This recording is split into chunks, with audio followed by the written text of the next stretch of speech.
Meron tayong Lancer itlog na GLXI mga bossing. So itong Lancer na to mga boss is almost a year. So 2 years o 3 years nang nakatambak mga bossing. So ayan, pakita ko sa inyo loob. Makikita nyo, tinambakan na natin ng mga piyesa mga bossing kasi hindi naman umaandar to. So ngayon mga bossing, susubukan natin siyang paandarin kasi yung transmission kailangan natin malaman kung gumagana pa, kasi ang transmission nito is automatic transmission mga bossing. So meron tayong customer na nangangailangan ng transmission na automatic, kaya susubukan natin paandarin mga boss. So syempre sa tagal ng pagkaka-stock mga bossing, yung fuel pump niya is kinalawang na. So ayun, ito yung tangke niya mga bossing, puro kalawang na yan.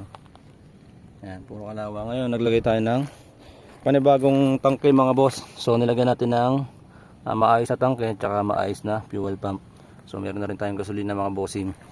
Ayan, ngayon susubukan natin paandarin tong kotse na to para malaman natin kung okay yung transmission niya. So pakita ko sa inyo yung makina mga bossing bago natin paandarin. Ayan, so ito yung tsura ng makina natin. Ayan, napansin nyo, sobrang dumi, tapos stack up na lahat ng pyesa. Ayan, siniris na natin mga boss para mapaandar natin. So ayan, subukan natin, check muna natin langis mga boss kung may langis pa. So ayan, may langis pa naman siya mga boss. Tapos ayun, tubig, may tubig pa naman mga bossing ito. Ayan, may tubig pa siya. So, try natin paandarin to mga bossing. Ayan, kalalagay ko lang siya ng gasolina. Ayan, try natin paandarin. Pakadumi ng loob mga boss. Tinambakan na natin ng gamit to kasi nga kakatayin na lang sana natin. Ngayon, try natin paandarin mga bossing. So, yung matagal na naka-stock, subukan natin paandarin mga boss. Yun. Yan mga bossing. Umandar yung kotse. Ayun, namamatay. Namamatay siya mga boss. So, wait lang. Lilis ko na itong mga gamit. Tapos, paandarin ulit natin. Ayan. Malaman natin kung gagana yung kung gumagana yung fuel transmission nito, yung automatic transmission mga bossing. Yan, mag-start natin ulit. Subukan natin ulit mga boss. Try natin i-start. Yun. Umaandar boss. Yan, isa pa. Yun. Umaandar pa mga bossing. Oh. So yung matagal lang na-stock mga boss, yan, umaandar na ngayon. Yan mga bossing.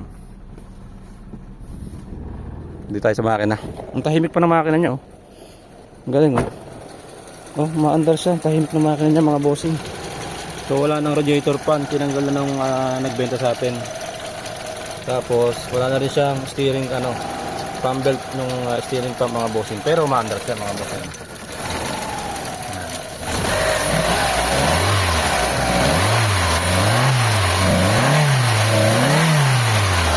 Alright, maganda pa yung makina mga bossing.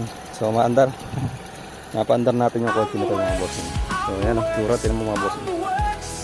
Grabe yung tsura niya. Alright, napaandar natin mga bossing. Sa tagal ng pagkaka-stock mga boss, umandar din yung makina natin. So kakabitan lang natin to ng steering pump mga bossing, yung belt ng steering para hindi tayo mahirapan magmaneho. Yan. So yun, ayusin natin ito mga bossing para matesting natin yung automatic transmission mga boss. Alright.